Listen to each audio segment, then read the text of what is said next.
अवैध बांग्लादेशी घुसपैठियों पर सीएम हेमंता का बड़ा एक्शन। असम पुलिस ने 3 घुसपैठियों को पकड़कर वापस बांग्लादेश खदेड़ा। सीएम हेमंता ने कहा, असम में अवैध अप्रवासियों का स्वागत नहीं। असम में बसे अवैध बांग्लादेशी घुसपैठियों पर सीएम हेमंता का ताबड़तोड़ एक्शन लगातार जारी है। एक बार फिर घुसपैठियों के कब्जे से जमीनों को मुक्त कराया जा रहा है, तो दूसरी तरफ अवैध बांग्लादेशी घुसपैठियों की धरपकड़ असम में अब तेज हो रही है। बड़ी खबर असम से है, जहां पर अवैध बांग्लादेशी घुसपैठियों पर बड़ी कार्रवाई हुई है। 3 अवैध बांग्लादेशी नागरिकों को श्रीभूमि से वापस खदेड़ दिया गया है, ये जानकारी सामने आई है।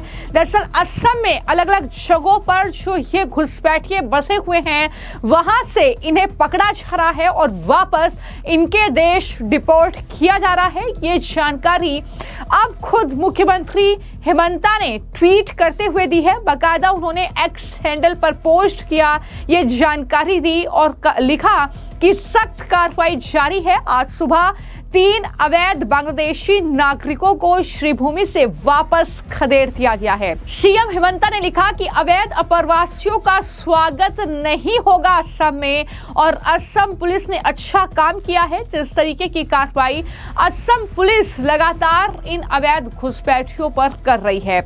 इससे पहले रोहिंग्या घुसपैठियों को सीएम हेमंता ने चेतावनी दी थी कि अवैध घुसपैठियों के खिलाफ जो कार्रवाई है वो जारी रखेंगे, और इसी के तहत श्रीभूमि से ही 7 बांग्लादेशी घुसपैठियों को वापस डिपोर्ट किया गया था। ये जानकारी हमने आपको दी थी।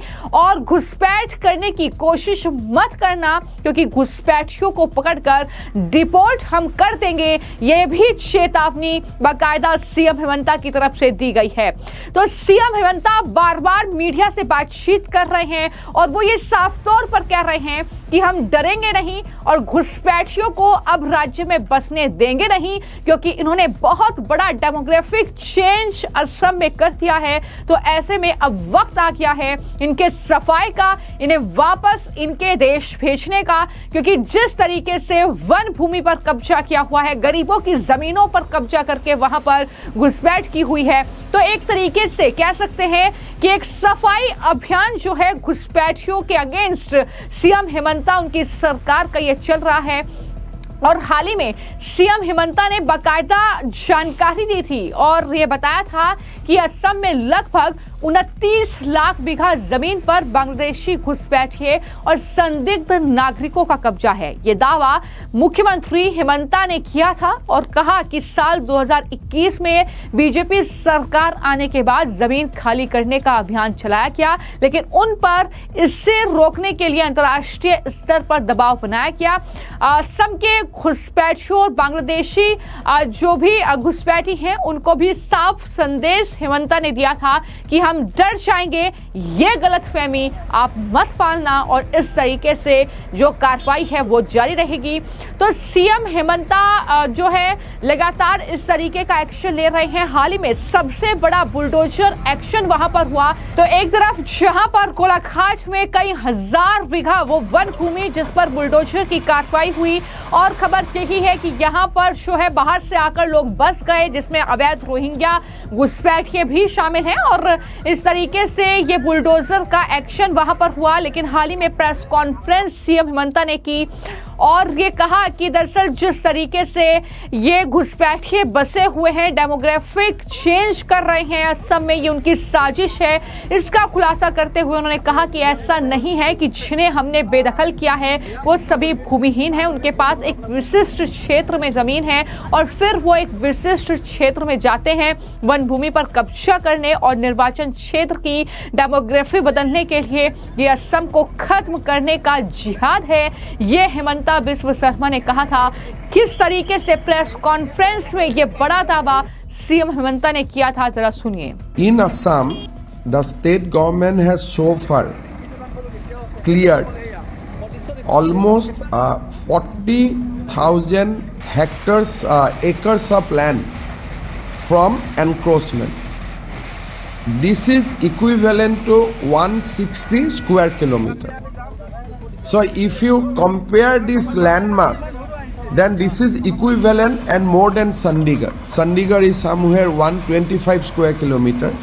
But the land we have evicted people, we have evicted from forest land, grazing reserve, tribal belt and blocks and government together. This is almost 160 square kilometer. There are, it is not that whom we have evicted, everybody is landless. They have land in a specific area and they goes to a new area to capture the land of the forest and to change the demography of that constituency.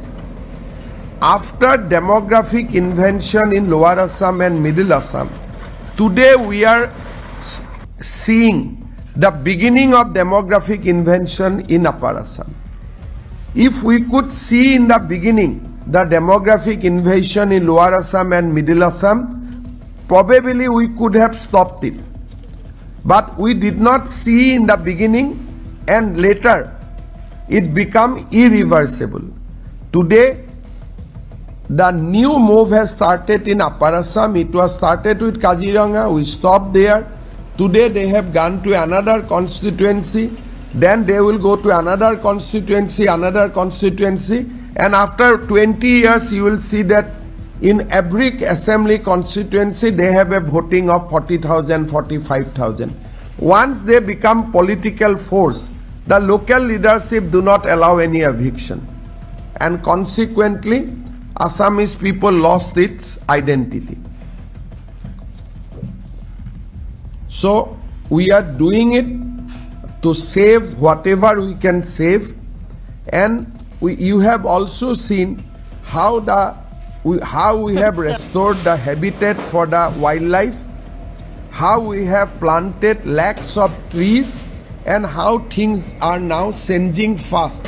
The forest cover has been restored now. तो कुल मिलाकर इस तरीके का action लगातार असम में हो रहा है घुसपैठियों के अगेंस्ट। हालांकि जो कार्रवाई असम में मुख्यमंत्री कर रहे हैं उस पर ममता बनर्जी भड़की हुई है। ममता बनर्जी तमाम तरह के आरोप लगा रही है कि घुसपैठिए बताकर जो है बांग्ला भाषी लोगों को परेशान किया जा रहा है, उन्हें खदेड़ा जा रहा है, इस तरीके की बातें की जा रही हैं। लेकिन बार बार एक्स हैंडल के जरिए भी और साथ ही प्रेस कॉन्फ्रेंस के जरिए मीडिया से बातचीत करते हुए सीएम हेमंता ने यह कहा है कि जो भी अवैध तौर पर घुसपैठ किए हैं नागरिक बांग्लादेश से, जो भी रोहिंग्या हैं, उन्हें वापस उनके देश भेजा जाएगा, उन्हें खदेड़ा जाएगा और ये कार्रवाई लगातार चल रही है।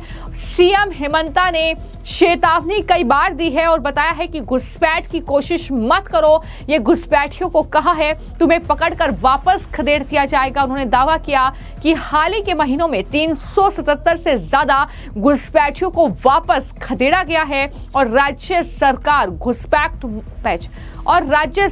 घुसपैठ मुक्त असम के लिए लगातार प्रतिबद्ध है, ये भी सीएम हेमंता ने कहा है।